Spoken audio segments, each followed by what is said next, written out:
Inilah doa agar kita terhindar dari gangguan jin dan syaitan.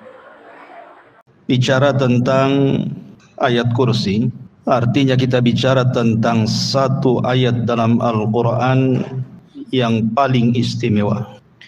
Kalau cerita surat, maka surah Al-Fatihah adalah surat yang paling istimewa dari seluruh surat-surat dalam Al-Quran. Tapi kalau cerita ayat, maka tidak ada ayat yang lebih istimewa melebihi ayat kursi. Walaupun terjadi khilaf para ulama, apakah ada satu ayat yang lebih mulia dibandingkan ayat yang lainnya, ataukah semua ayat itu sama saja? Karena semuanya juga adalah kalam Allah dan firman Allah. Dikatakan oleh Abul Hasan Al-Asy'ari rahimahullahu ta'ala, pencetus akidah Asy'ariyah, beliau mengatakan bahwa tidak ada satu ayat mengungguli ayat yang lainnya, karena semua ayat itu sama firman Allah subhanahu wa ta'ala. Tabbat yada abi lahabi wa tab, itu sama dengan Allahu la ilaha illa huwal hayyul qayyum. Dua-duanya firman Allah. Makanya beliau mengatakan tidak ada satu ayat yang mengungguli ayat yang lainnya. Semua ayat sama. Tetapi pendapat yang kuat bahwa ayat juga bertingkat-tingkat, sebagaimana juga surat juga bertingkat-tingkat. Dan itu dijelaskan dalam sebuah hadis ketika Nabi SAW berjumpa dengan Ubay ibn Ka'ab radhiyallahu an, satu sahabat yang diunggulkan dari segi Quran, yang Allah subhanahu wa ta'ala pernah memerintahkan Rasul untuk membaca surah Al-Bayyinah kepada Ubay ini. Satu-satunya orang yang disuruh oleh Allah untuk membacakan surat kepada seorang sahabat adalah Ubay bin Ka'ab. Rasul diperintahkan Allah untuk membaca surah Al-Bayyinah. Dan Nabi SAW mengatakan kepada Ubay ini, Ya Aba Al-Mungzir. Ini kunyahnya, wahai Aba Mungzir. Atadri ayyu ayatin min kitabillahi ma'aka a'zam. Wahai Abu Mungzir, tahukah engkau mana ayat yang paling agung menurutmu di dalam kitab Allah Al-Quran? Menunjukkan Nabi SAW bertanya kepada Ubay, tahu enggak ayat yang paling istimewa dalam Al-Quran itu? Berarti ada ayat yang istimewa dibandingkan ayat yang lain. Maka Ubay dengan pengetahuan katakan Allah yang lebih tahu. Kemudian Nabi SAW bertanya lagi, Ya Aba Mungzir, atadri ayyu ayati min kitabillahi ma'aka a'zam. Wahai Aba Mungzir, tahukah kamu satu ayat yang lebih istimewa di dalam Al-Quran apa itu? Bolak-balik Rasul bertanya, padahal Ubay sudah mengatakan Allah dan Rasulnya yang tahu sebagai adab beliau. Akhirnya Ubay dengan pengetahuannya mengatakan, Allahu la ilaha illa huwal hayyul qayyum. Dia pun membaca ayat kursi. Apa yang terjadi? Fadaraba fi sadri. Nabi pun kemudian menepuk dadaku, kata Ubay. Kemudian Rasul mengatakan, Wallahi liyahni'akal ilmu ya Abal Mungzir. Kata Nabi SAW, semoga Allah memudahkan engkau mendapatkan ilmu dan pengetahuan wahai Aba Mungzir karena kecerdasan. Dari riwayat ini menunjukkan bahwa di sana ada ayat yang lebih istimewa dibandingkan ayat-ayat yang lainnya. Dan ulama mengatakan tidak ada ayat yang lebih istimewa seistimewa ayat kursi. Apa penyebabnya? Kenapa kemudian ayat kursi diistimewakan oleh Nabi SAW dibandingkan ayat-ayat yang lainnya? Tentu ada alasannya kan. Kenapa lebih istimewa? Taib. Sebelum saya menjelaskan tentang keistimewaannya, kemudian sedikit tafsirnya, ada beberapa riwayat yang berkaitan dengan ayat kursi ini. Riwayat yang pertama adalah riwayat dari Abi Hurairah radhiyallahu an yang masyhur, yang pernah saya ceritakan juga. Jadi satu malam Abi Hurairah radhiyallahu an ini mendapatkan giliran oleh Nabi SAW menjaga pembendaharaan zakat ataupun baitul mal. Tiba-tiba kemudian di malam hari ada pencuri mengambil beberapa kantang dari gandum. Kemudian ditangkap oleh Abu Hurairah. Tapi kemudian dilepas, alasannya karena dia mengatakan bahwa aku orang miskin, keluargaku juga sama dan mereka sedang menghajatkan makanan dan perlu malam ini. Akhirnya dilepaskan sama Abu Hurairah. Kemudian besoknya mencuri lagi orang yang sama. Katanya Abu Hurairah, untuk malam ini tidak mungkin saya lepaskan. Kemudian dia alasannya sama juga, dia butuh makan. Malam ketiga nyuri lagi, ketangkap lagi. Kata Abu Hurairah, tidak mungkin 3 kali ini saya lepaskan. Saya akan hadirkan kau kepada Nabi SAW. Tiba-tiba kemudian orang ini mengatakan, wahai Abu Hurairah, maukah kau lepaskan diriku? Dan saya akan ajarkan kepadamu beberapa kalimat yang akan bermanfaat untuk kehidupanmu. Kata Abu Hurairah, apa itu? Maka pencuri ini mengatakan, ya Abu Hurairah, idza awaita ila firashika faqra ayatul kursi. Wahai Abu Hurairah, kalau engkau menuju pembaringanmu, maksudnya hendak tidur, bacalah ayat kursi. Allahu la ilaha illa huwal hayyul qayyum sampai selesai. Fa innaka lan yazala 'alaika minallahi hafizun wala yaqrabuka syaitanun hatta tusbih. Dan engkau akan senantiasa dijaga selama tidurmu sampai waktu pagi, dan tidak ada satupun syaitan yang berani mendekatimu. Akhirnya kemudian Abu Hurairah melepaslah pencuri ini, dilepaskan sama dia. Kemudian esok harinya Nabi SAW sudah tahu. Kata Nabi SAW, ya Abu Hurairah, ma fa'ala asirukal barihah. Hei Abu Hurairah, kenapa kau lepaskan pencuri semalam itu? Apa yang kau lakukan dengan dia? Kemudian Abu Hurairah menceritakan tentang orang yang mencuri itu, dia lepaskan karena dia mengajarkan beberapa kalimat itu. Maka Nabi SAW mengatakan, ya Abu Hurairah, tahu enggak siapa dia? Maka Abu Hurairah mengatakan, Allah dan Rasulnya yang tahu. Kata Nabi SAW, dia adalah syaitan sadaqaka wa huwa kadhub. Orang yang kau tangkap semalam itu setan loh. Memang ketika dia mengajarkan khusus ini, dia benar. Tapi setan itu semuanya pendusta. Jadi benar itu hanya ini saja, masalah mengajarkan kepada Abu Hurairah soal ayat kursi, dia benar di sini. Tapi umumnya setan itu para pendusta. Dari sini menunjukkan bahwa disyariatkan membaca ayat kursi kapan? Sebelum tidur. Ya, disyariatkan seseorang membaca ayat kursi sebelum tidur supaya dijaga dari syaitan. Ini satu. Kemudian yang kedua, hadis dari Ubay bin Ka'ab radhiyallahu an, kasusnya sama. Jadi Ubay bin Ka'ab juga suatu malam dia sedang menjaga Baitul Mal, tiba-tiba ada yang mencuri. Kemudian ketika dipegang rupanya berbulu semua tangannya. Ketika ditanya siapa kamu, kemudian dia ngaku dia setan. Kemudian dia mengajarkan kepada Ubay ibn Ka'ab ini, idza qara'taha ghudwatan ujirta minna hatta tumsiyah, wa idza qara'taha hina tumsi ujirta minna hatta tusbihah. Siapa yang membacanya ketika pagi, maka ia akan dilindungi oleh Allah dari gangguan syaitan hingga petang. Dan siapa yang membaca ketika petang, maka ia akan dilindungi hingga di waktu pagi. Ya. Jadi di sini juga ayat kursi disunahkan dibaca ketika pagi dan petang supaya tidak diganggu syaitan. Ini juga riwayat tentang keutamaan ayat kursi. Kemudian yang ketiga, hadis dari Abu Umamah radhiyallahu an, man qara'a ayatal kursi fi duburi kulli salatin maktubatin lam yamna'hu min dukhulil jannati illa an yamuta. Sesiapa membaca ayat kursi setiap selesai solat, tidak ada yang menghalanginya dia masuk surga selain kematiannya. Kata para ulama bahwa orang yang mendawamkan membaca ayat kursi setelah solat, maka orang itu dapat jaminan surga. Ini keistimewaan luar biasa baca ayat kursi setelah solat. Ya, terkadang kita ini jangan cerita ayat kursi, zikir saja yang jelas-jelas saja, istighfar 3 kali langsung sholat sunnah. Kadang nggak sempat zikir kan. Padahal di sini Nabi SAW menjamin sorga dengan orang yang mendawamkan membaca ayat kursi setelah sholat. Kemudian juga yang keempat, tentang anjuran umum orang yang membaca surah Al-Baqarah. Karena surah kursi itu kan terdapat dalam surah Al-Baqarah kan, ayat 255. Nabi SAW secara umum mengatakan siapa yang membaca surah Al-Baqarah di rumahnya, maka setan akan lari dari rumahnya. Maka seandainya kita cukup membaca ayat kursi saja, sebenarnya cukup membuat setan itu lari. Jadi Islam itu simple sebenarnya.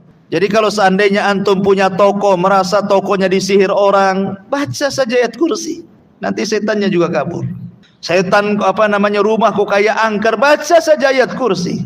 Ingat, mengusir setan itu dengan cara dibaca, bukan dengan cara ditulis kaligrafi kemudian dipajang di tembok. Itu tidak akan mengusir setan. Nanti susah pula nanti kaligrafi di depan. Oke lah, tidak lewat depan, belakang pula tak ada kaligrafi. Nanti lewat belakang pula. Jadi maksudnya begini, ikhwan, setan itu tidak takut kaligrafi. Ya, setan itu takut kalau kaligrafi itu kita baca. Karena Quran itu bukan untuk dipajang, Quran itu untuk dibaca. Apalagi kalau kaligrafinya tak bisa dibaca pula, kan ada itu kaligrafi yang susah dibaca itu. Mungkin sudah modelnya kayak gitu kan. Yang punya kaligrafinya aja suruh baca tak tahu dia. Jadi asal beli saja kan itu. Karena ada bentuk kaligrafi, kaidah-kaidahnya kita tidak paham gitu ya. Bagaimana nggak bisa dibaca ngusir setan gitu. Jadi kalau ingin ngusir setan baca. Ya, merasa di tokonya disihir orang, baca kursi, ayat kursi di tokonya. Merasa rumahnya kok angker, baca. Merasa tempat itu angker, baca ayat kursi. Sebenarnya mudah, simpel dalam Islam itu. Ya, kita saja yang kemudian malas membaca ayat kursi itu. Termasuk juga ma'asyiral muslimin yang dimuliakan Allah Subhanahu wa taala, disunahkan juga membaca ayat kursi ini ketika seseorang terasa terganggu atau diganggu oleh syaitan. Ya, umpamanya antum merasa kesambet atau apa gitu ya. Ya, baca ayat kursi. Baik. Ini sedikit dari keistimewaan ayat kursi. Pertanyaannya ikhwatu fiddin, kenapa ayat kursi ini kok istimewa sekali di antara ayat-ayat yang lainnya? Yang pertama, karena memang nas hadis sendiri yang tadi sudah saya bacakan, hadis tentang Ubay bin Ka'ab. Rasul yang mengatakan seperti itu. Ketika bertanya kepada Ubay, tahukah engkau wahai Ubay ayat yang paling istimewa dalam Al-Quran? Kemudian Ubay menjawab ayat kursi dan Rasul membenarkannya. Ini satu. Kemudian yang kedua, keutamaan ayat kursi ini disebutkan karena dalam ayat kursi ini terkandung banyak makna yang tidak ada pada ayat-ayat yang lainnya. Seperti saya contohkan tadi, tabat yada abi lahabi wa tab. Celakalah kedua tangan Abi Lahab dan celaka. Itu juga Quran juga kan, satu ayat tuh. Tabat yada abi lahabi wa tab, itu satu ayat. Kemudian Allahu la ilaha illa huwal hayyul qayyum, itu juga ayat juga.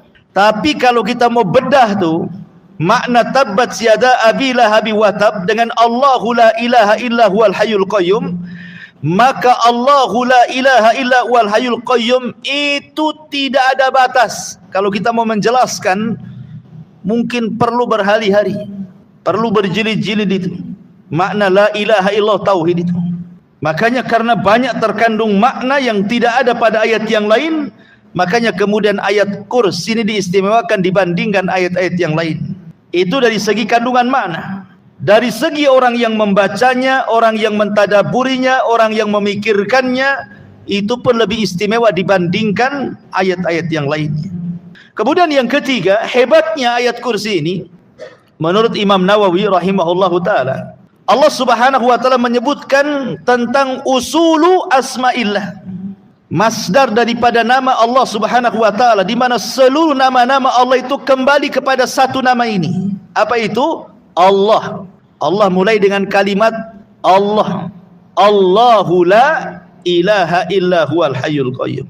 Semua nama Allah itu kembali kepada Allah. Makanya kalimat tauhid itu la ilaha illallahu, tidak boleh dibaca la ilaha illa ar-Rahman, la ilaha illa al-Azizu, la ilaha illa al-Ghafur, tidak boleh. Kenapa?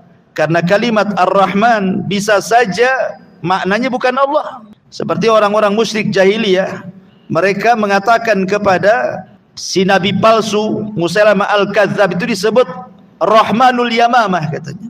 Rahmannya Yamamah katanya, negeri Yamamah. Atau Al-Aziz bisa saja bukan Allah. Seperti Allah mengatakan wa mra'atu al-Aziz, wa mra'atul Aziz. Ya, seorang laki-laki yang memungut Nabi Yusuf itu namanya Al-Aziz. Kemudian diletakkan di istananya. Itu Aziz namanya. Tetapi ketika kita katakan Allah, tidak mungkin berpaling kecuali hanya Dia saja. Dan Allah Subhanahu wa taala sebutkan 17 kali dalam ayat kursi itu. Ya, di mana seluruh kata ganti itu kembali kepada Allah. Allah, la ilaha illa huwa lagi. Kemudian al-hayyu, al-qayyum, ya'khuduhu, hu di situ ya. Itu dhamir itu. Kemudian lahu ma fis samawati wa ma fil ardh. Man dzal ladzi yashfa'. Di sini terkandung huwa, huwa kembali kepada Allah. Indahu lagi, illa biidnihi, hi lagi di situ. Dan begitu seterusnya. Ya. Jadi 17 kali terulang yang merupakan usul asma'illah itu ada pada ayat kursi dan tidak terdapat dalam ayat-ayat yang lainnya. Sebab itulah istimewanya ayat kursi. Kata Imam Nawawi rahimahullahu ta'ala. Kemudian juga dalam ayat kursi ini terkandung antara tasbih wa takdis. Tasbih dan takdis. Ibadah para malaikat itu disebutkan di dalam Al-Quran surah Al-Baqarah, wa nahnu nusabbihu bihamdika wa nuqaddisulah. Kan begitu ibadah malaikat itu. Wa nahnu nusabbih, dan kami bertasbih. Kemudian nuqaddis, dan kami mentakdis. Apa sih bedanya tasbih dengan takdis? Kalau tasbih itu membersihkan zatnya dari sifat-sifat yang tidak layak disematkan kepada Allah. Kalau takdis itu membersihkan perbuatannya dari perbuatan-perbuatan yang tidak sempurna yang disematkan kepada Allah. Jadi kalau tasbih zatnya, kalau takdis perbuatannya. Dalam ayat kursi itu lihat, Allah mensucikan dua-duanya. Seperti la ta'khuduhu sinatun wala naum. Allah tidak tersentuh kantuk dan pula tidur. Kantuk pun tidak, apalagi tidur. Itu namanya perbuatannya dibersihkan kan itu. Karena ngantuk dan tidur itu bagi manusia sempurna, tapi bagi Allah tidak sempurna. Orang kalau tidak ngantuk, tidak tidur, pasti masuk rumah sakit. Karena itu bukan sifat manusia. Orang yang tidak ngantuk, tidak tidur itu pasti sakit orang tuh. Tapi bagi Allah Subhanahu wa taala itu sifat sempurna. Ya, makanya Allah Subhanahu wa taala ditakdis dan ditasbih, dan itu hanya ada dalam ayat kursi. Sampai beberapa kali gitu ya, nanti saya jelaskan ketika tafsirannya. Kemudian juga yang nomor 5 ada sebuah kaidah, syaraful ilmi ala syarafil ma'lum. Mulianya sebuah pengetahuan itu karena mulianya ilmu yang dipelajari. Mulianya sebuah pengetahuan itu karena mulianya ilmu yang dipelajari, dan tidak ada pelajaran yang lebih mulia melebihi tauhid. Tidak ada. Tidak ada ilmu yang lebih mulia di dunia ini kecuali mengenal Allah, ma'rifatullah, mengenal Allah. Dan ayat kursi ini seolah-olah menjawab sebuah pertanyaan, siapa Tuhan kita? Kalau antum ditanya siapa Allah, jawablah ayat kursi. Siapa Allah? Allahu la ilaha illa huwal hayyul qayyum, sampai selesai. Itulah Allah. Itulah Tuhan kita. Jadi Allah Subhanahu wa taala menyebutkan 10 kalimat dalam ayat kursi ini, itu jawaban dari sebuah pertanyaan tentang man rabbuka, siapa Rabbmu, siapa Tuhanmu, siapa Allah. Maka disebutkan dengan 10 kalimat. Dalam ayat kursi ini ada 10 kalimat, nanti kita akan tafsirkan sedikit demi sedikit supaya paham siapa Tuhan kita. Ya. Ma'asyiral muslimin yang dimuliakan Allah Subhanahu wa taala. Intinya bahwa dari 5 perkara inilah kita tahu bahwa ayat kursi itu ayat yang sangat istimewa dibandingkan ayat-ayat yang lainnya.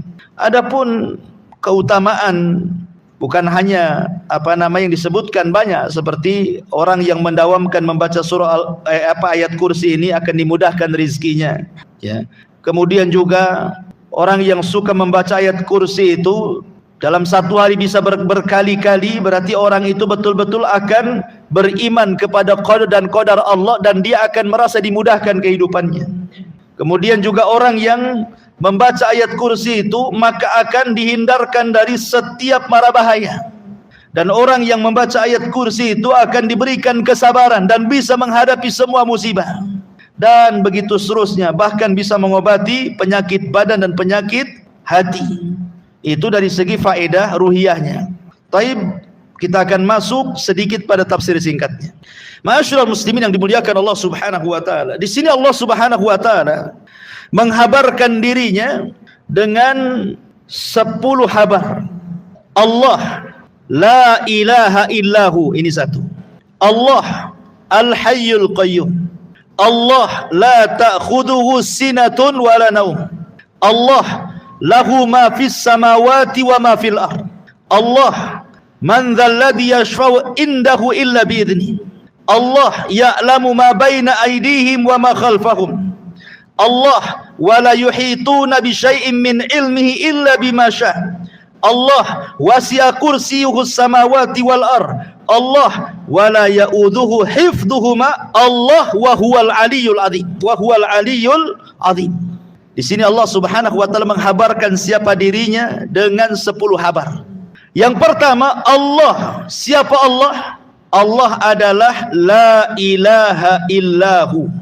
Dia tidak ada ilah sesembahan yang berhak disembah kecuali Dia. Ini yang pertama. Kalimat Allah Subhanahu wa taala, kalau kita bicara tentang nama-nama Allah ya, nama-nama Allah terbagi 3. Ada yang disebut dengan Ismu Al-Jalalah, ada yang disebut dengan Ismu Al-Jamalah, ada yang disebut dengan Ismu Al-Kamalah.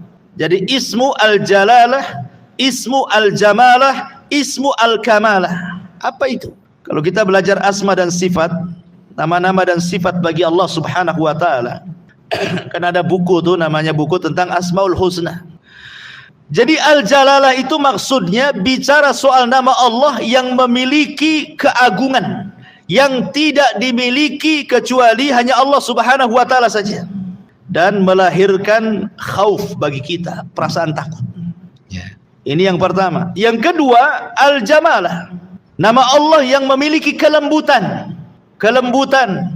sehingga melahirkan kepada kita sebuah harapan. Kemudian yang ketiga, Al-Kamalah, nama Allah yang memiliki kesempurnaan, supaya kita yakin bahwa Allah lah tempat bergantung semua kebutuhan dan hajat manusia kepadanya. Disebut Al-Jalalah, Jalalah itu artinya sebuah keagungan dan kemuliaan, kebesaran yang melahirkan perasaan takut kepada kita. Seperti Al-Mutakabbir, Allah itu zat yang maha sombong. Sombong ini sifat Allah. Kemudian Al-Muntakim, Allah itu zat yang maha mengirim siksaannya kepada siapapun sesuai kehendaknya. Al-Khaliq, Dia yang menciptakan, tidak ada manusia selain Dia yang menciptakan. Allah, Dialah zat satu-satunya yang disembah. Itu disebut Jalalah namanya. Beda dengan yang kedua, Jamalah, kelembutan, Rahim. Allah itu maha pengasih, maha penyayang, Latif, maha lembut. Itu namanya Jamalah. Ya. Apa bedanya? Kalau kita berhadapan dengan nama Allah yang sifatnya Jalalah, maka kita harus bermuamalah dengan sifat ini dengan cara kebalikannya. Ketika kita katakan Allah Al-Khaliq, maka kita katakan kita ini makhluk. Ketika Allah itu Mutakabbir, kita katakan kita harus mutawadi. Allah sombong, berarti kita harus rendah diri. Allah pencipta, berarti kita makhluk. Jadi bermuamalah dengan kebalikan sifatnya. Jangan Allah sombong, antum pula sombong, kurang ajar itu namanya. Ya. Allah sombong, kita harus tawadu. Siapa kita di hadapan Allah? Sombong itu adalah ridanya Allah. Beda dengan yang kedua, sifat Jamalah, kita harus menirunya. Allah Rahim, berarti kita juga harus Rahim. Allah Ghafur, berarti kita juga harus Ghafur. Kalau Allah penyayang, kita berusaha untuk menyayang. Kalau Allah itu pengampun, berusaha kita mudah memaafkan, dan begitu seterusnya. Ya. Lihat sifat itu.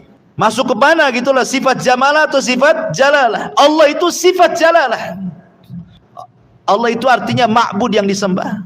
Berarti kita ini sebagai hambanya adalah abid, orang yang menyembah. Jangan seperti Fir'aun mengatakan ana rabbukumul a'la, saya Rabb kalian yang lebih tinggi, sembah saya katanya. Makanya Allah katakan fa'aghraqnahu wa junudah, kami tenggelamkan si Fir'aun dan bala tentaranya. Ma'asyiral muslimin yang dimuliakan Allah Subhanahu wa taala. Jadi Allah ini adalah semua nama kembali kepada Dia. Semua nama kembali kepada Allah Subhanahu wa taala. Kemudian yang kedua, Al-Hayyul Qayyum. Allah huwal Hayyul Qayyum. Allah Dialah Al-Hayyu, yang maha hidup, Al-Qayyum, dan maha berdiri sendiri, tidak berhajat kepada makhluknya. Kalimat Al-Hayyu, ma'asyiral muslimin yang dimuliakan Allah Subhanahu wa taala, Allah Subhanahu wa taala ketika menyebut kalimat Al-Hayyu, maknanya Allah itu zat yang maha hidup dan tidak akan pernah mati. Ingat perkataan Abu Bakar Siddiq radhiyallahu an saat Rasul meninggal. Apa kata Abu Bakar?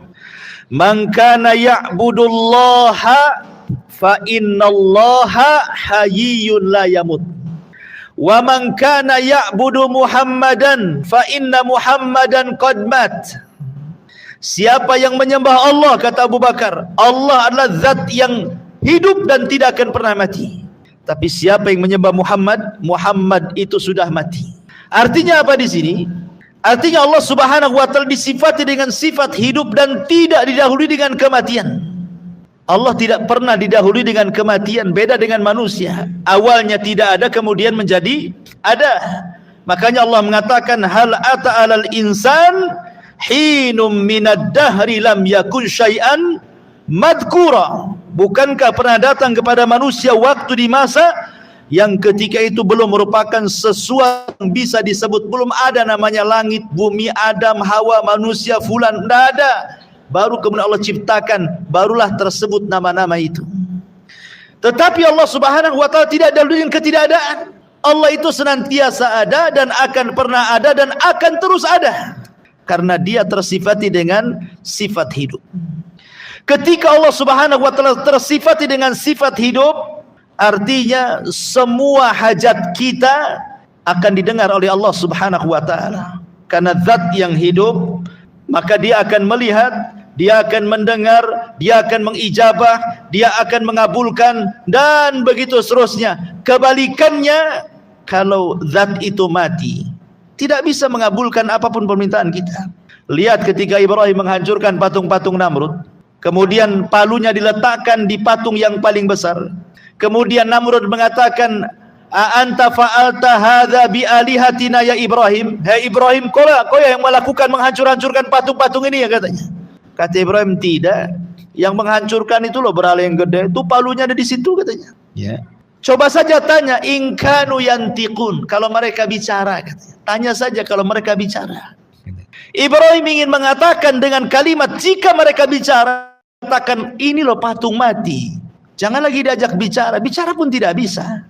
Macam mana kalian akan berdoa kepada zat yang mati, tidak bisa bicara, tidak bisa mendengar, tidak bisa melihat, bahkan dia juga tidak bisa menjaga dirinya. Jadi berhala-berhala yang disembah kepada selain Allah, mereka adalah berhala-berhala mati. Tidak mungkin kita meminta ke sesuatu yang mati. Mintalah kepada Allah zat yang maha hidup, yang sudah jelas-jelas hidup, kan gitu. Ini disebut dengan Al-Hayyu. Kemudian yang kedua, Al-Qayyum. Qayyum ini ada dua penafsiran para ulama. Maknanya Allah tidak berhajat dengan makhluknya. Kita yang berhajat kepada Allah. Allah tidak berhajat kepada makhluknya, kita yang berhajat kepada Allah. Dari sini sebagian ulama mengatakan Al-Qayyum itu sama dengan kalimat As-Samad dalam surah Al-Ikhlas. Qul huwallahu ahad, Allahu samad. Samad itu artinya apa? Tempat bergantung semua makhluk. Itulah makna Al-Qayyum. Allah tidak berhajat dengan kita, tapi kita berhajat dengan Allah. Makanya ketika Allah tidak berhajat dengan kita, walaupun satu dunia kufur, tidak akan mengurangi kekuasaan Allah. Walaupun satu dunia beriman, tidak menambah kekuasaan Allah. Karena Allah tidak berhajat dengan kita, kita yang berhajat dengan dia.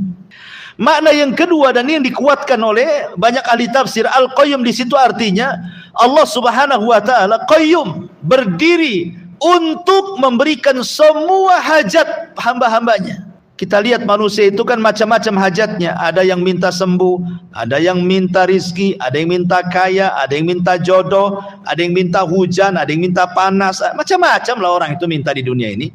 Ya, kita saja yang hadir di sini macam-macam minta-mintanya. Ya, ada yang minta kaya, tapi nggak ada yang minta miskin biasanya. Semua minta kaya. Ada yang minta sembuh, tidak ada orang minta penyakit itu. Artinya kalaulah seluruh manusia meminta, disebutkan hajat-hajatnya, maka Allah Subhanahu wa taala akan memberikan semua hajat mereka. Seperti apa? Seperti seseorang menyelupkan tangannya ke lautan, kemudian diangkat, kemudian neteslah di ujung jari setetes itulah Allah berikan kepada seluruh hajat manusia itu. Sementara kekayaan Allah itu lautannya tuh. Jadi Allah Subhanahu wa taala ghani.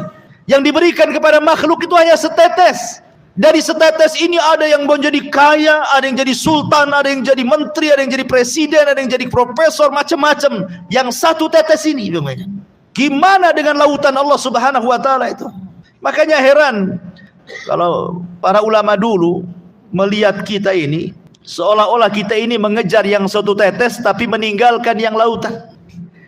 Jadi para ulama dulu itu kalau memandang kita, mungkin kalau mereka hidup hari ini, mungkin mereka memandang kita itu seolah-olah kita mengejar yang setetes dan meninggalkan yang lautan.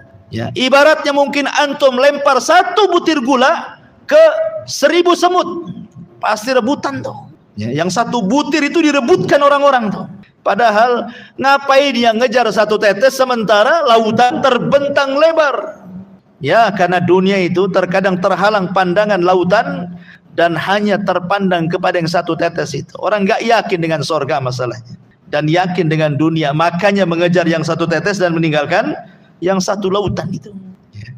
Tapi ma'asyiral muslimin yang dimuliakan Allah Azza wa Jalla, jadi qayyum itu artinya Allah mudabbir. Jadi memberikan seluruh hajat hamba-hambanya. Itu mana al-qayyum yang kedua. Dan ini yang banyak dikuatkan oleh para ulama. Kemudian Allah mengatakan Allahu la ilaha illahu. Kemudian Allahu al-hayyul qayyum la ta'khuduhu sinatun wala naum. La ta'khuduhu sinatu wala naum. Allah tidak pernah tersentuh kantuk apalagi tidur. Karena logikanya begini, ikhwan. Walillahil matsalul a'la. Tentu bagi Allah permisalan lebih tinggi dibandingkan kita ya. Antum saja kalau naik motor, jangankan lagi tidur, ngantuk saja bisa nabrak orang. Apalagi kemudian nyetir sambil tidur, saya jamin bangun mungkar nakir depan antum. Ikhwan, itu manusia itu. Walillahil matsalul a'la, kan begitu ya? Permisalan lebih tinggi lagi. Makanya ada sebuah kisah Israiliyat, walaupun kisah ini baik dilemahkan para ulama, tapi kita ambil ibrahnya. Nabi Musa alaihi salatu wassalam, karena disebutkan oleh Imam Ibnu Katsir di dalam tafsirnya juga, ketika mentafsirkan la ta'khudhuhu sinatu wala naum, tapi beliau menjelaskan bahwa hadis ini mungkar. Jadi Nabi Musa alaihi salatu wassalam pernah bertanya kepada para malaikat, hal yanamullah, apakah Allah tidur? Kata Nabi Musa ini. Maka Allah Subhanahu wa taala mewahyukan kepada para malaikat untuk membawa 2 piring bejana. Kemudian Musa disuruh berdiri dan diletakkan 2 piring bejana di kedua telapak tangannya sambil berdiri seperti ini.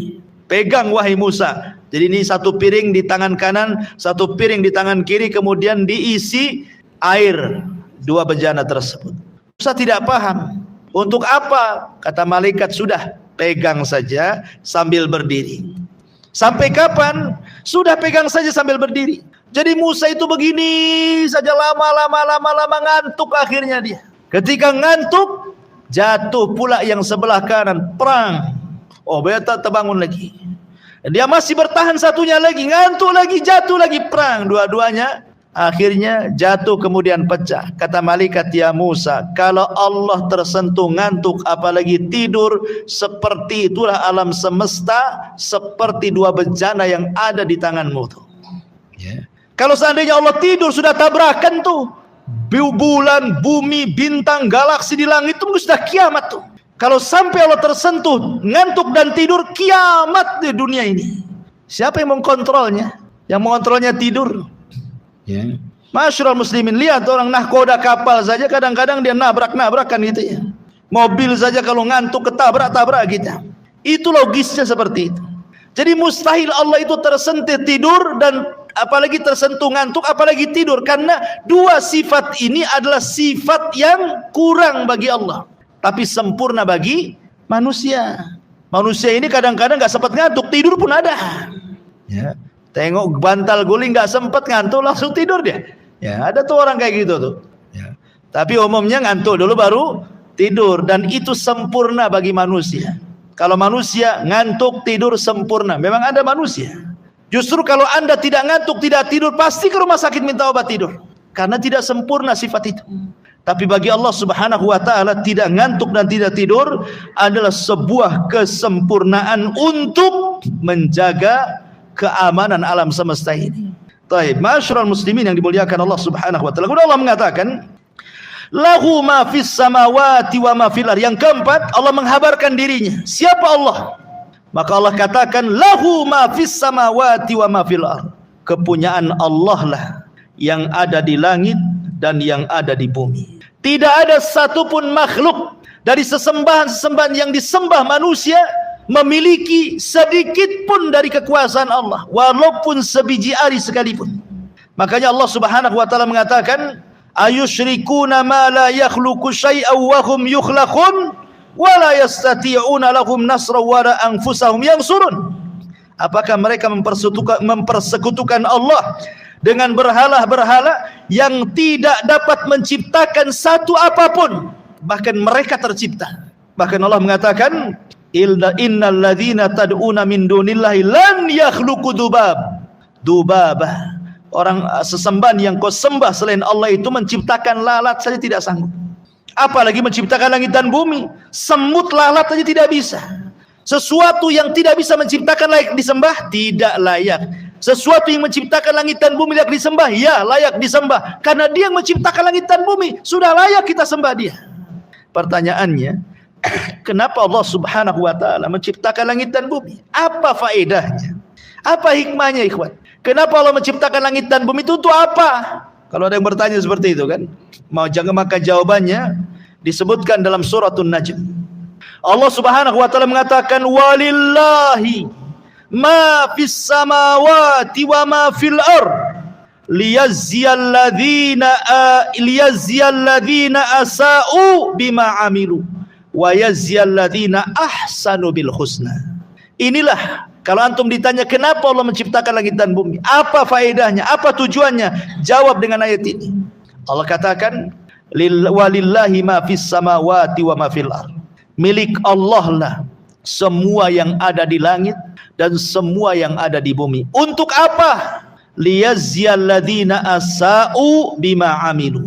Agar Allah membalas orang-orang yang melakukan kejahatan dengan kejahatan yang mereka lakukan, dan membalas orang-orang yang berbuat kebaikan dengan kebaikan yang mereka lakukan. Jadi tujuan Allah menciptakan langit dan bumi itu untuk manusia, menguji manusia. Apakah manusia berbuat jahat ataukah manusia berbuat baik? Perhatikan ikhwan, kalau antum lihat ke langit pertama, kedua, ketiga, keempat, kelima, keenam, ketujuh sampai ke arasy. Isi langit itu apa? Isi langit itu semua malaikat. Isi langit itu dari langit pertama sampai ke arasy itu semua malaikat. Pertanyaannya, malaikat bermaksiat? Tidak ada malaikat bermaksiat itu. Di langit itu tidak ada maksiat kecuali satu kali, saat iblis tak mau sujud kepada Adam, itu saja. Tetapi itu satu kali saja. Selepas itu di langit tidak ada maksiat sampai hari ini. Karena malaikat itu tidak disifati dengan sifat itu kan. Mereka itu wa yaf'aluna ma yu'marun, melakukan apapun yang diperintahkan oleh Allah. Coba kalau kita lihat ke bumi, itu kan lihat ke langit itu. Di langit tidak ada maksiat. Kita lihat ke bumi. Bumi ini macam-macam, ada syiriknya, ada bid'ahnya, ada maksiatnya. Macam-macam, ada yang kedukun, ada yang durhaka kepada orang tua, berdusta, ghibah, namimah, macam-macam di bumi ini maksiat. Terbalik ya. Kalau di langit ibadah semua, di bumi ini macam-macam maksiat ada. Macam-macam maksiat di bumi ini. Ya, karena manusia tidak seperti malaikat. Manusia tidak seperti malaikat. Makanya manusia itu kalau mereka kemudian bisa menahan diri untuk tidak bermaksiat, lebih mulia dibandingkan malaikat. Tapi kalau mereka tidak bisa menahan diri, masuk pula ke dalam maksiat, lebih hina dibandingkan binatang ternak. Itulah manusia. Dari sini ikhwatu fiddin, maka mintalah kepada Allah Subhanahu wa taala supaya kita bisa melakukan amal kebaikan dan supaya bisa menjauhkan dari amal keburukan. Dan di sini ada kaedah, Allah itu ditaati karena izinnya dan Allah dimaksiati karena pengetahuannya. Yuta'u bi'idnih wa yu'sa illa bi'ilmih, katanya ulama. Maksudnya gimana?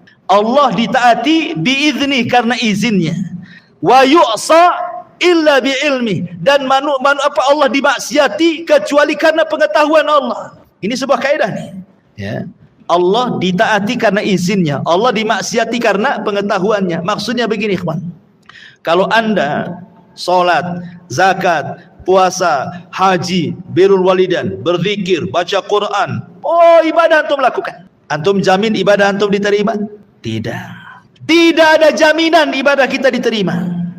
Walaupun antum tidak maksiat dari lahir sampai mati, tidak ada jaminan amal antum diterima Allah, kecuali kalau Allah mengizinkan menerima amalan kita. Ingat ya, karena Allah itu ditaati berdasarkan izinnya. Walaupun antum sesoleh apapun belum tentu diterima kalau Allah tidak izinkan. Tapi kalau Allah izinkan, 1 rakaat solat diterima sudah cukup bagi kita. Makanya kata Abu Darda radhiyallahu anhu, kalau aku tahu, katanya, 1 sujudku diterima oleh Allah, 1 saja seumur hidupku, 1 sujudku aku tahu diterima Allah, cukup bagiku, katanya. Kenapa? Karena Allah mengatakan innama yataqabbalullahu minal muttaqin, karena Allah menerima dari hamba-hamba Allah yang bertakwa. Kalau aku tahu sujudku 1 kali terima, berarti aku tahu aku termasuk orang takwa, dan hanya orang takwa yang masuk surga. Masalahnya kan kita tidak tahu apakah amalan kita diterima atau tidak. Ketika tidak tahu, kita pun tak tahu kita takwa ataupun tidak, itu masalahnya. Makanya kita hanya berharap semua ibadah kita diizinkan Allah. Kemudian penggalan kalimat yang kedua, wa yu'sa illa bi'ilmi, dan tidaklah Allah dimaksiati kecuali dengan pengetahuannya. Kalau maksiat itu tidak perlu izin dari Allah. Bukan berarti kalau umpamanya antum maksiat belum tentu masuk neraka. Sudah jelas masuk neraka, gitu maksudnya. Tanpa izin-izin dulu. Ya Rabb, saya sudah berzina, masuk neraka enggak nih? Enggak perlu, langsung masuk neraka. Kalau maksiat itu tidak ada izin-izinan, karena Allah sudah tahu. Kenapa sudah tahu? Pertanyaannya, ketika antum maksiat, antum tahu enggak? Tahu. Masa antum tidak tahu antum maksiat? Antum berzina, antum minum khamar, antum maling, antum sendiri tahu sedang maksiat. Allah, ingat, syafaat itu ada 2 macam. Ada syafaat di bumi, ada syafaat di akhirat. Ada syafaat di dunia, ada syafaat di akhirat. Dan syafaat di dunia ini maksudnya adalah ibadah yang kita lakukan. Ibadah itu ada 2, ada adlun, ada syaf'un. Adlun, syaf'un. Adlun itu ibadah wajib, syaf'un itu ibadah sunnah. Salat 5 waktu, adlun. Puasa Ramadan, adlun. Zakat wajib, adlun. Kemudian haji, adlun. Itu disebut adlun. Kemudian sana ada syafaat, syaf'un. Nah, itulah salat rawatib, sedekah, umroh, dan begitu seterusnya. Kalau amalan-amalan wajib kita ingin diterima, maka lakukan yang sunnah. Kalau amalan wajib kita ingin diterima, maka lakukan amalan-amalan yang sunnah. Karena sunnah ini disebut syaf'un, syafaat. Syaf'un itu artinya syafaat. Perantara diterima ibadah wajib itu dengan melaksanakan ibadah sunnah, gitu maksudnya. Makanya ada adlun, ada syaf'un. Kalau ingin diterima sholat 5 waktunya, maka jangan lupa juga sunnah-sunnahnya. Kalau ingin diterima puasa Ramadannya, jangan pula dengan lupakan puasa-puasa sunnahnya. Kalau ingin diterima haji, jangan pula umrohnya lupa. Kalau ingin diterima zakatnya, jangan pula sedekahnya lupa. Begitu maksudnya. Karena ibadah sunnah itu disebut syaf'un. Dialah syafaat, jembatan diterima ibadahnya yang wajib itu. Tetapi walaupun demikian, baik wajib ataupun sunnah tetap tidak akan diterima kecuali setelah ada izin Allah. Ini satu. Yang kedua, ada syafaat di akhirat. Syafaat di akhirat ma'ruf, dan syafaat Nabi SAW itu 2. Ada di masa hidupnya, ada setelah kematiannya. Kalau di masa hidupnya boleh kita meminta syafaat seperti Anas bin Malik datang kepada Rasulullah masa hidup tuh. Rasul, berikan aku syafaat di hari kiamat, kata Anas. Rasul masih hidup. Kata Rasul, baik Anas, karena engkau sudah banyak berbuat baik kepadaku, kuberikan syafaatku kepadamu. Kata Anas bin Malik radhiyallahu an, di mana aku akan dapati syafaat pada hari kiamat wahai Rasul? Kata Rasul, temui aku di telagaku. Kata Anas, kalau aku tidak mendapatimu di telagamu wahai Rasul, temui aku di titik Siratal Mustaqim. Kata Anas, kalau aku tidak dapati di Siratal Mustaqim, temui di tempat penimbangan amal, karena aku tidak mungkin lepas dari 3 tempat ini, kata Nabi. Anas minta syafaat, Rasul masih hidup. Nggak apa-apa, karena Rasul masih hidup. Tapi masalahnya Rasul sudah meninggal, sehingga ketentuan syafaat cuma satu di akhirat. Ya.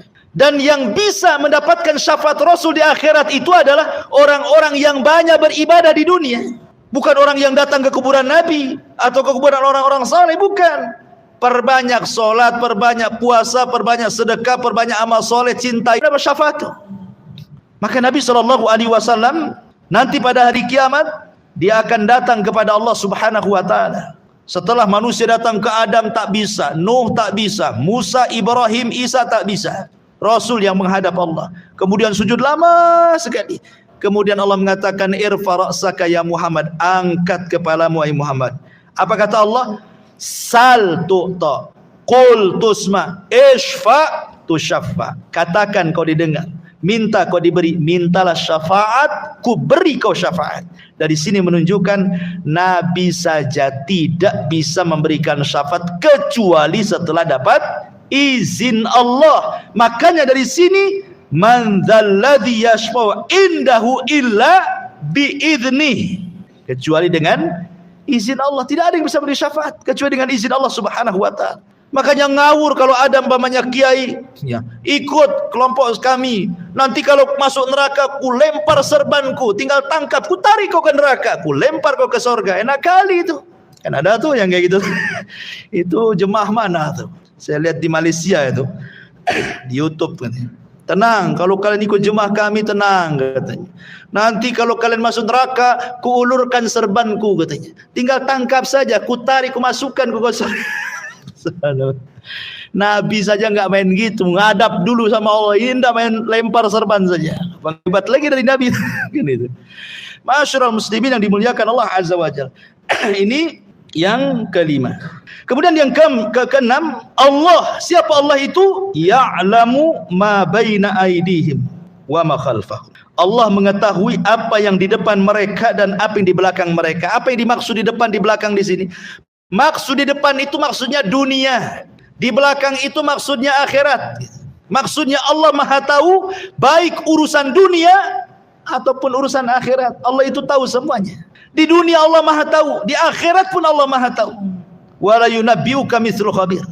Dua alam ini Allah tahu, dunia akhirat Allah tahu. Kita ini tak tahu, satu jengkal di bawah kaki kita pun tak tahu ada cacing atau tak ada cacing. Kita tak tahu. Kita ini terbatas pengetahuannya, penglihatan kita aja terbatas. Sampai mana antum bisa melihat? Pendengaran kita terbatas, sampai di mana antum mendengar? Ada jarak tertentu atau tidak bisa mendengar?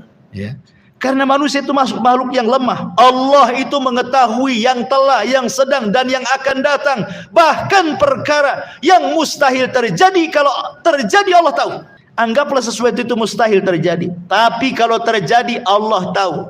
Seperti firman Allah mengatakan, lau radduhu la'adu limanuhu anhu. Lau rudduhu la'adu limanuhu anhu, kata Allah. Kalaulah orang-orang kafir yang sudah terpanggang di neraka itu, yang sudah dikekalkan di neraka itu, kemudian dihidupkan lagi ke bumi, itu kan mustahil tuh. Masa ada orang sudah masuk neraka, bumi sudah dihancurkan, tiba-tiba dikembalikan ke bumi, buminya pun sudah tidak ada. Kan mustahil. Tapi kalau terjadi, ada orang masuk neraka, orang kafir, kemudian dibalikan lagi ke bumi, walaupun mustahil, Allah tahu pasti dia kafir lagi nanti di dunia. Dan ini sebagai jawaban orang yang bertanya, Ustaz, saya sih pusing kali katanya. Kenapa pusing? Minum pil bodrek aja lah. Enggak, bukan itu maksudnya. Begini, orang kafir ini hidup sama dengan kita. Ada yang 60 tahun, ada yang 50 tahun, ada yang 60 tahun meninggal. Dengan kekafirannya 60 tahun, tiba-tiba masuk neraka pula, dikekalkan di dalamnya. Saya nggak masuk akal nih. Bisa dipahami nih? Ya. Kok ada orang berbuat kekufuran, kesyirikan 40 tahun, kok bisa kekal di neraka itu? Gimana ceritanya? Kalau antum ditanya seperti itu, jawabannya gimana? Ah, ini jawabannya ini. Karena Allah itu Maha tahu kepada sesuatu yang mustahil terjadi. Kalau terjadi Allah tahu. Karena orang-orang kafir ini Allah sudah tahu, mereka sudah dimasukkan ke neraka nih. Kalau dibalikan ke dunia pasti kufur lagi dia. Jadi ngapain pula ya dimasukkannya seterusnya di situ? Itu jawabannya ya. Ah, begitu jawabannya. Jangan bingung. Nah, itulah jawabannya. Ma'asyiral muslimin yang dimuliakan Allah khalfam. Kemudian yang ketujuh, Allah. Siapa Allah? Wala yuhituna bisyai'im min ilmihi illa bima syaa. Ya. Wala yuhituna bi syai'in min ilmihi illa bima syaa. Mereka tidak mengetahui apa-apa dari ilmu Allah melainkan apa yang Allah saja. Artinya, kalau Allah bandingkan pengetahuan manusia, tidak akan mampu meliputi pengetahuan Allah Subhanahu wa taala karena luasnya pengetahuan Allah. Ingat kisah Nabi Khidir dengan Nabi Musa. Salah satu kisah Nabi Khidir dengan Nabi Musa itu, suatu hari Musa dengan Khidir itu naik perahu. Tiba-tiba kemudian ada burung nuki dari langit, kemudian ngambil dengan paruhnya air seteguk, kemudian naik lagi ke langit. Kemudian Khidir mengatakan kepada Musa, ya Musa, tidaklah pengetahuanku dan pengetahuanmu kalau digabung, kata Nabi Khidir, itu tidak lebih daripada tegukan burung itu dari air lautan. Sementara pengetahuan Allah seluas lautan ini. Padahal mereka dua-duanya nabi.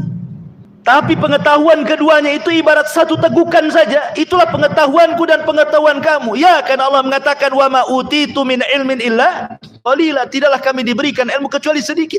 Yang sedikit inilah yang kemudian jadi profesor, jadi penemu, jadi orang cerdas dari macam-macam. Padahal sedikit itu yang Allah keluarkan, yang Allah kasihkan di bumi. Bagaimana kita bisa meliputi ilmu Allah Subhanahu wa taala? Allah lah yang meliputi dengan ilmunya kita semuanya. Itulah Allah. Makanya tidak ada satupun yang bergerak kecuali Allah tahu. Mau di langit, mau di bumi, mau di gelap, mau di terang, bahkan daun-daun yang jatuh saja Allah tahu berapa jumlahnya, berapa yang jatuh, kapan jatuhnya, hari apa, malam apa, bulan apa, tahun apa, Allah tahu semuanya. Karena pengetahuan Allah itu meliputi semua makhluknya. Belum lagi bukan hanya ilmunya saja, Allah kirim lagi utusan-utusannya. Allah kasih malaikat menjaga kiri kanan kita, depan belakang kita. Walaupun kita orang kafir sekalipun, tetap Allah kirim malaikat yang menjaga kita. Buktinya apa? Buktinya kalau antum tidur di teras, tidak ada rombongan semut masuk ke telinga antum kan. Padahal kalau semut dendam sama antum ketika antum semprot baygon, kemudian mati separuh penduduknya, dia dendam tuh. Saat antum tidur, dia bisa kita masuknya ke telinganya tuh. Kurang aja dia sudah membunuh teman-teman kita kan. Ada ceritanya semut bogeng masuk ke telinga antum? Nggak ada ceritanya. Kenapa? Karena dijaga malaikat ketika tidur itu. Wa inna alaikum lahafidhin. Kan semut bisa saja bogengnya kan, tapi tidak terjadi. Ia adalah satu dua yang kemasukan semut telinganya, tapi umumnya nggak akan terjadi itu. Kenapa? Karena dijaga malaikat. Atas perintah siapa? Allah yang perintahkan. Wa inna alaikum lahafidhin kiraman katibin, dan begitu seterusnya. Kemudian Allah mengatakan yang nomor 8, Allah, tahukah siapa Allah? Allah wasi'a kursiyuhus samawati wal ardh. Allah, dialah yang kursinya meliputi langit dan bumi. Bicara tentang kursi, makanya ayat ini disebut ayat kursi. Apa sih kursi di sini? Ayat kursi. Apa sih kursi di sini? Kalau kursi ma'ruf lah, antum di rumah banyak kursi, ya kan, di ruang tamu mesti ada kursi semua. Apakah kursi itu maksudnya kursi-kursi yang antum pahami di situ? Ada sebagian para ulama mentafsirkan maksud daripada makna kursi itu apa. Yang pertama, ada yang mengatakan kursi itu artinya ilmu Allah. Jadi ayat kursi itu artinya ayat yang bicara tentang pengetahuan dan ilmu Allah yang meliputi semua makhluknya. Jadi kursi itu artinya ilmu yang Allah miliki. Yang pertama. Yang kedua, maksudnya kursi adalah arash. Jadi maksudnya kursi arash itu sendiri, makhluk yang paling besar gitu ya. Jadi kursi dengan arash itu sama saja. Ini juga penafsiran yang kedua. Penafsiran yang ketiga, maksudnya kursi adalah qudrah, kemampuan. Jadi ayat kursi itu ayat yang bicara tentang kemampuan Allah, qudrah iradahnya Allah. Ada juga yang mengatakan yang dimaksud kursi adalah gambaran kebesaran Allah. Gambaran kebesaran Allah Subhanahu wa taala. Tetapi pendapat Imam Ibnu Katsir rahimahullahu taala mengatakan bahwa kursi itu adalah maudhi'u qadamai Rabbi, tempat berpijaknya kedua telapak kaki Allah. Kalau seandainya tempat berpijaknya saja sebesar itu, sebagaimana Rasul mengatakan, kalau seandainya bumi ini dibandingkan dengan 7 lapis langit, itu ibarat Anda jalan-jalan ke padang pasir, kemudian copot cincin, letakkanlah cincin itu di padang pasir. Kata Rasul, bumi itu cincinnya, padang pasir itu langitnya. Kalau seandainya langit dan bumi dijadikan satu, Dibandingkan besarnya dengan kursi, jalan-jalanlah Anda ke padang pasir, letakkan cincin di tengah padang pasir, maka langit dan bumi itu cincinnya, kursi itu padang pasirnya. Kalau seandainya kursinya antum gabung, langitnya antum gabung, buminya antum gabung, dibandingkan dengan arsy Allah, sama juga. Jalan-jalanlah ke padang pasir, lepas cincin, letakkan di padang pasir, kursinya, langitnya, buminya, itulah cincinnya, padang pasir itu arasnya. Pertanyaannya, bagaimana dengan zat yang menciptakannya? Allahu Akbar. Allah lebih besar dibandingkan makhluk. Karena tempat berpijaknya saja ibarat padang pasir, dibandingkan cincin yang itu ibarat langit dan bumi. Makanya wajar kalau orang baca ayat kursi itu, makhluk yang sangat besar, setan lari. Saking agungnya kursi Allah Subhanahu wa taala itu. Itulah makna wasi'a kursiyuhus samawati wal ard, dan kursinya Allah meliputi langit dan bumi. Kemudian yang nomor 9, siapa Allah? Maka Allah Subhanahu wa taala katakan di sini, wasi'a kursiyuhus samawati wal ard, siapa Allah? Wala ya'udzuhu hifdzuhuma. Wala ya'udzuhu hifdzuhuma. Apa artinya wala ya'udzuhu hifdzuhuma? Wala ya'udzuhu hifdzuhuma, artinya Allah tidak pernah merasa berat memelihara langit dan bumi. Allah ketika semua makhluk berhajat kepada Dia, Allah tidak berat. Yang satu minta disembuhkan, yang satu minta rizki, yang satu minta pekerjaan, yang satu minta jodoh, yang satu minta jadi menteri, jadi presiden, macam-macam. Satu dunia itu kan ribuan jiwa yang minta-minta. Allah tidak berat. Ya, Allah tidak berat. Mengatur yang satu dihujani, yang satu dikeringkan, yang satu tsunami, yang satu gempa, yang Allah tidak berat. Allah tidak akan merasa berat. Lain dengan kita. Ya, baru kita aja ngelembur gitu ya. Di PT itu yang tadinya kerja dari jam 5 sampai jam 6 ditambah pula sampai jam 10. Malamnya langsung ke toko jamu. Minta diurut. Udah lemes gitu ini, berat. Besok lagi enggak mau lah, enggak mau. Berat saya. Itu makhluk. Ya. Ketika banyak dipikul itu macam-macam, berat dia. Itulah makhluk Allah, enggak ada yang berat. Bagi Dia ringan semuanya. Karena semua makhluk adalah ciptaan Dia. Ya. Dan yang terakhir Allah mengatakan, siapa Allah? Wa huwal aliyyul azim. Dialah zat yang maha tinggi, lagi besar. Kita ini kecil, Allah itu besar. Kita rendah, Allah itu tinggi. Subhana rabbiyal a'la. Subhana rabbiyal a'la. Inilah diantara singkat ya, tafsir singkat kalau dilebarkan memang luas tentang ayat kursi ini. Mudah-mudahan ada manfaatnya. Subhanakallahumma bihamdika asyhadu an la ilaha illa anta astaghfiruka wa atubu ilaik. Allahu ta'ala. Assalamualaikum warahmatullahi wabarakatuh.